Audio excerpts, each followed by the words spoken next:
درود پاک محبت کے ساتھ اللہم صلی علی محمد وعلی آل محمد کما صلیت علی ابراہیم وعلی آل ابراہیم انکا حمید مجید اللہم بارک علی محمد وعلی آل محمد کما بارکت علی ابراہیم وعلی آل ابراہیم انکا حمید مجید بسم اللہ الرحمن الرحیم عن انس قدم رسول اللہ صلی اللہ علیہ وسلم المدینة ولهم اليومان يلعبون فيهما فقال قد أبدى لكم الله بهما خيرا منها يوم الأضحى ويوم الفطر رواه النسائی و ابن ماجہ۔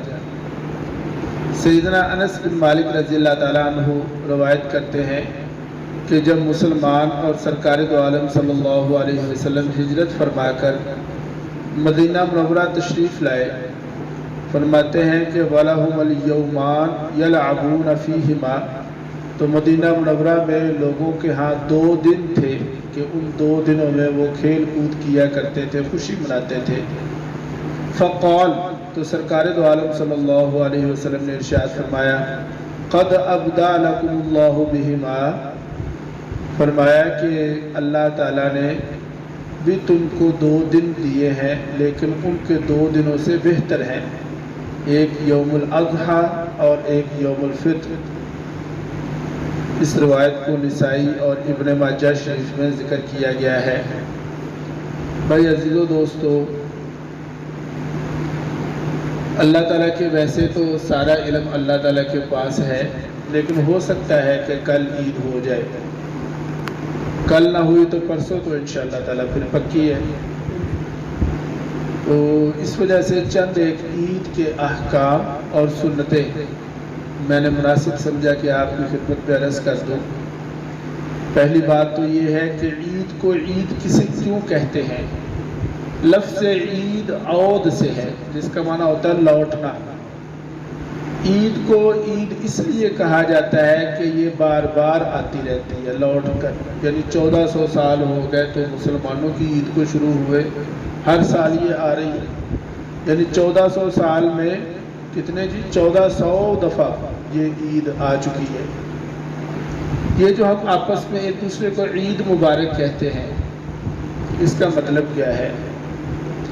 ہم یہ سمجھتے ہیں عید مبارک کا مطلب یہ ہے کہ آج کا دن مبارک۔ حقیقت میں عید کا معنی یہ ہے کہ اس دن کا اپنی تمام بھلائیوں، خیروں اور برکتوں کے ساتھ لوٹ کر آنا، کیونکہ عید کا معنی ہوتا ہے لوٹنا۔ چنانچہ ہم جب کسی کو عید مبارک کہیں تو ہمیں علم ہونا چاہیے کہ ہم اسے یہ کہہ رہے ہیں اور ہم یہ نیت کریں کہ بھائی تمہیں آج کے دن کی ساری بھلائیاں، برکتیں، خیریں جو لوٹ کر آئی ہیں وہ تمہیں مبارک ہو۔ لا الہ الا اللہ۔ یہ جو عید سے پہلے رات ہوتی ہے، مثلا اگر صبح عید بن جائے تو آج کی رات اعتکاف والے صاحبان بھی اٹھ کر چلے جائیں گے، لیکن اس رات کو لیلۃ الجائزہ کہتے ہیں، بدلے کی رات۔ کیا جی؟ بدلے کی رات۔ صحابہ نے پوچھا یا رسول اللہ، سرکار دو عالم صلی اللہ علیہ وسلم نے ارشاد فرمایا کہ اس رات کو اللہ تعالیٰ پورے رمضان المبارک میں جتنی لوگوں کی اس نے بخشش کی ہوتی ہے نا، اس کے برابر اکیلے اس رات میں بخشش کر دیتا ہے۔ اور فرمایا کہ آپ صلی اللہ علیہ وسلم نے کہ یہ رات جو ہے، تو جب یہ فضائل اور برکات سنے تو صحابہ یہ سمجھے کہ شاید اس سے مراد لیلۃ القدر ہے، شب قدر جسے کہتے ہیں، صحابہ شاید یہ سمجھے۔ تو پوچھا صحابہ نے کہ کیا اس رات سے مراد شب قدر ہے؟ تو آپ صلی اللہ علیہ وسلم نے فرمایا نہیں یار، ضابطہ یہ ہے کہ جب مزدور مزدوری کرتا ہے تو اسے اس کی اجرت آخر میں دی جاتی ہے، تو اس سے مراد یہی لیلۃ الجائزہ ہے۔ اسی مناسبت سے عید کے دن کو یوم الجوائز بھی کہتے ہیں، اور یہی وجہ ہے کہ حدیث میں آتا ہے کہ جب عید کا دن آتا ہے، عید کی یہ جو رات ہے جسے لیلۃ الجائزہ کہتے ہیں، ہم اسے چاند رات کہہ کے اڑا دیتے ہیں۔ حالانکہ پورا مہینہ محنت کی ہے یا روزے رکھے عبادت، اب لینے کا، اب پیمنٹ کا وقت آیا ہے تو جناب ہم اس کو ضائع کر دیتے ہیں، اب تو اجرت کا وقت ہے، اب تو اجرت ملے گی۔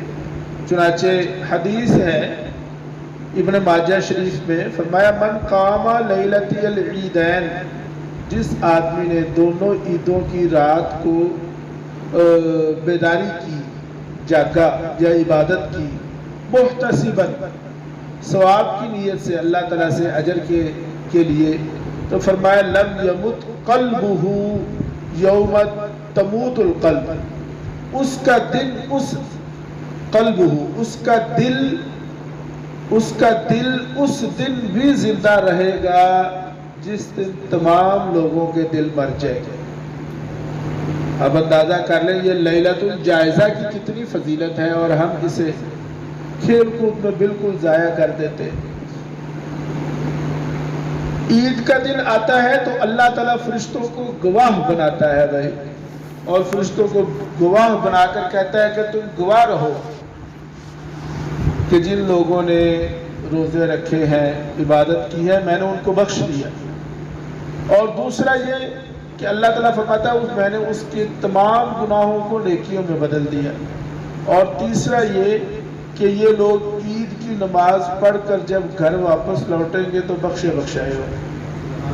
اب آپ اندازہ کر لیں کہ یہ عید گویا کہ پہلے قوموں کے لیے جو مدینہ منورہ میں مثلا وہ 2 دن لوگ مناتے تھے، وہ فقط ایک تہوار تھے۔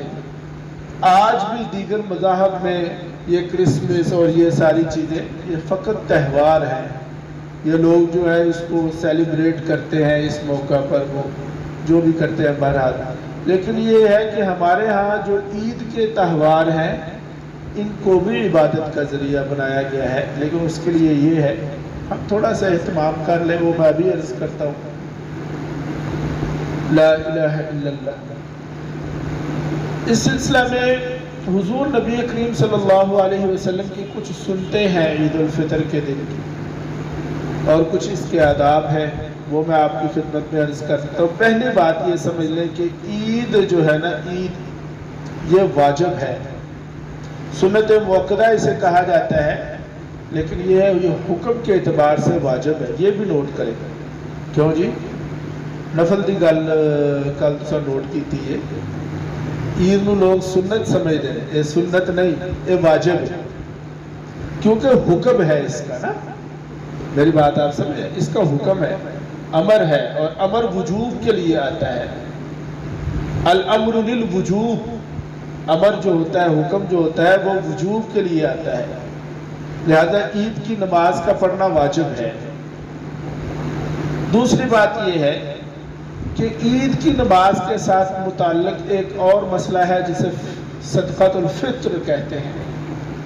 صدقۃ الفطر کے بارے میں یہ بات یاد رکھیں کہ عید کی نماز ادا کرنے سے پہلے اسے بھی ادا کر دینا، اس کے بعد اگر کوئی عید کی نماز کی ادائیگی تک نہیں اسے کر سکا اس کے بعد بھی کرتے، لیکن یہ ہے کہ اجر کم ہو جائے گا، عید کے بعد اجر کم ہو جائے گا۔ لیکن واجب جو ہے صدقہ فطر جس پر واجب ہے وہ عید کی نماز کے بعد بھی کرے، یہ نہیں کہ عید لگ گئی تو اب واجب ختم ہو گیا، ختم نہیں ہوا۔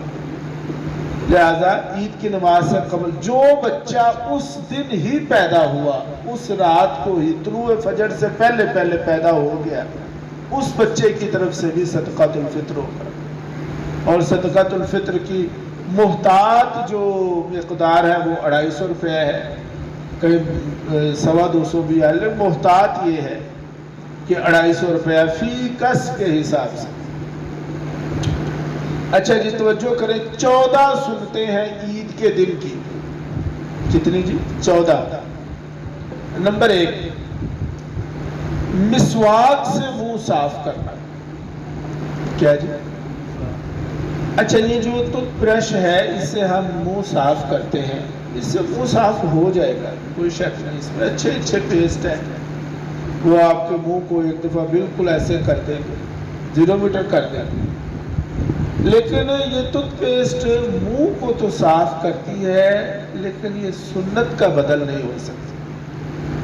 لہذا اگر ہم روزانہ پیسٹ کرتے ہیں تو عید کے دن مسواک بھی ساتھ کر لیں، پیسٹ بھی کر لیں لیکن مسواک کے ساتھ منہ صاف کرنا یہ سنت ہے۔ السواک مطہرۃ للفم و مرضات للرب، کہ مسواک اللہ تعالیٰ کی رضامندی کا باعث ہے۔ نمبر 2 غسل کرنا۔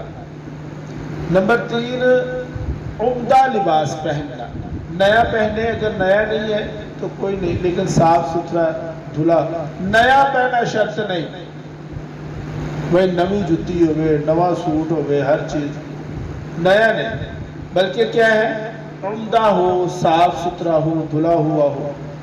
پھر اس کے بعد یہ ہے کہ خوشبو لگانا، خوشبو لگانا حضور نبی کریم صلی اللہ علیہ وسلم کی مستقل سنت ہے۔ عید کے دن ہم اس کا ڈبل اجر لے سکتے ہیں۔ ایک تو عید کے دن ہم اس لیے سے بھی خوشبو لگا سکتے ہیں کہ ہمارے نبی صلی اللہ علیہ وسلم کو خوشبو پسند تھی، اور ساتھ یہ بھی نیت کر لیں کہ خاص عید کے دن کی بھی آپ کی سنت ہے، تو یہ ڈبل اجر ہو جائے گا ہمارے لیے۔ پھر اس میں یہ ہے کہ کوئی نہ کوئی میٹھا کھا کر گھر سے نکلنا۔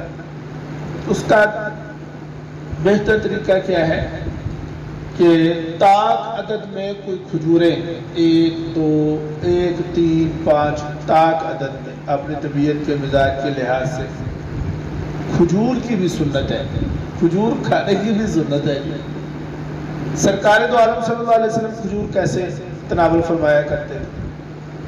وہ ساڑھے اگر نہیں کھجور پڑھ کے منہ ایسے نہیں ہوتا تھا۔ سرکار دو عالم صلی اللہ علیہ وسلم کھجور کو بائیں ہاتھ میں پکڑتے، دائیں ہاتھ سے اس کو ایک طرف سے کاٹتے، پھر اسے اپنے منہ میں ڈال لیتے، منہ مبارک میں رکھ لیتے، پھر اس کی گٹھلی نکالتے اور اسے اپنے ہاتھ میں پکڑ لیتے، اور پھر اس کا دوسرا حصہ جو بچ جاتا تھا اسے اپنے منہ مبارک میں اس طرح کھجور تناول فرمایا کرتے تھے۔ اور جب پوری کھجور کھا لیتے تھے تو پھر اس کی گٹھلی ہاتھ میں پکڑی ہوئی ہوتی تھی، وہ پھر اٹھا کے دسترخوان پر رکھ دیا کرتے تھے۔ تو ہمارے نبی صلی اللہ علیہ وسلم کی یہ سنتیں ہیں، ادائیں ہیں، ان کی طرف دھیان کرنا چاہیے۔ عیدگاہ میں جلدی جانا، کیا جی جلدی جانا، ہمارے ہاں 7 بجے کا ٹائم طے ہوا ہے، اس کا مطلب ہے 6:30 بجے بات شروع ہو جائے گی۔ تو سارے حضرات نیت کریں کہ فجر کی نماز پڑھ کے اگر گھروں کو جائیں تو جلدی مسجد میں آ جائیں، آ کے ذکر اذکار کرنا، تسبیحات پڑھنا، تو جلدی جانا بھائی سنت ہے۔ اچھا تو بھائی عید سے پہلے جو میٹھا کھانا سنت ہے تو جلدی جانا بھی سنت ہے، کیوں جی؟ اچھا ادھر بڑا ساڑھا تھا، سیویاں پکاؤ بھائی، میٹھا کھا کے جانا، بھائی جلدی جانا بھی سنت ہے، ادھر کوئی نہیں ساڑھا تیار ہے، ادھر بھی تیار کریں۔ پیدل جانا یہ بھی سنت ہے۔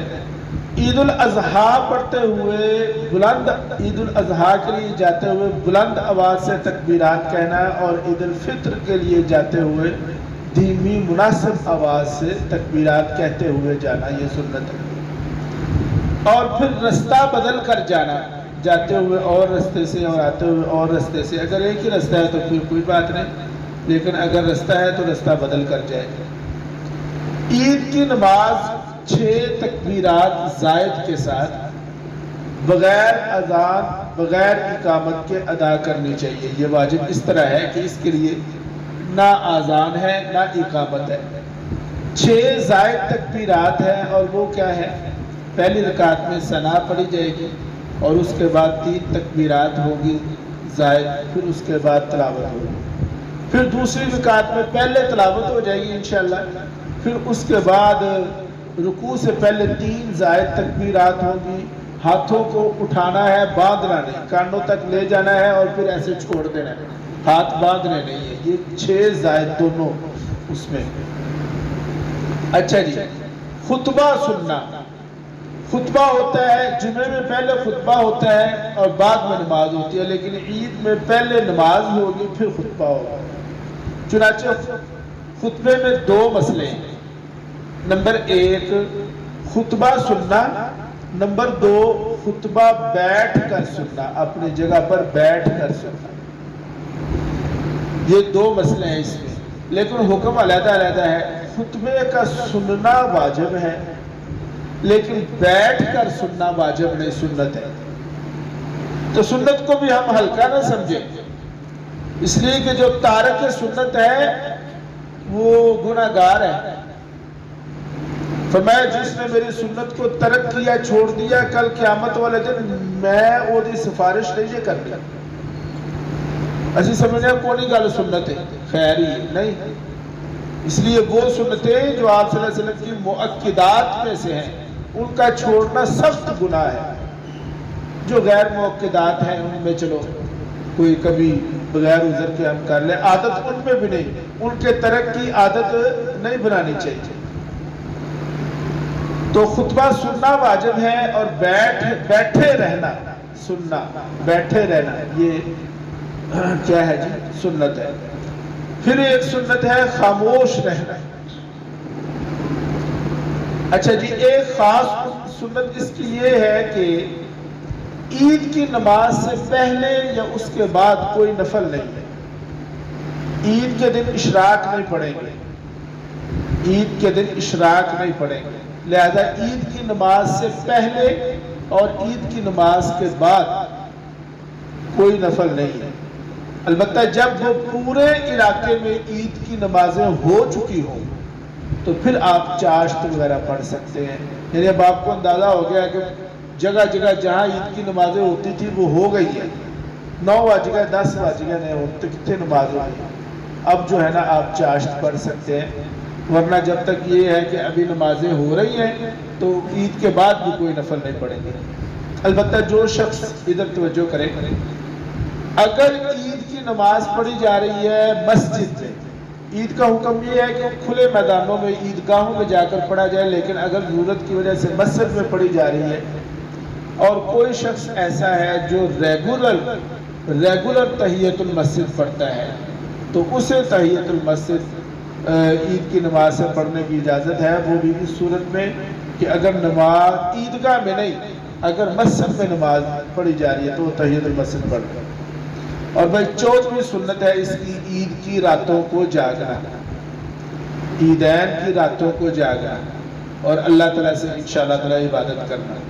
آج کی رات اگر ہو جاتی ہے چاند رات، یعنی چاند نظر آ جاتا ہے، تو پھر کون کون ساتھی یہ نیت کرتا ہے، چاہے وہ اعتکاف والے ہیں اور چاہے وہ غیر اعتکاف والے ہیں۔ اعتکاف والے جو ہیں وہ چلے جائیں گے، لیکن عشاء کی نماز کے بعد 8-9 بجے پھر آ جائیں گے اور مسجد میں رہ کر رات ایک اور کیا فرق پڑ جائے گا ایک رات سے انشاءاللہ تعالیٰ۔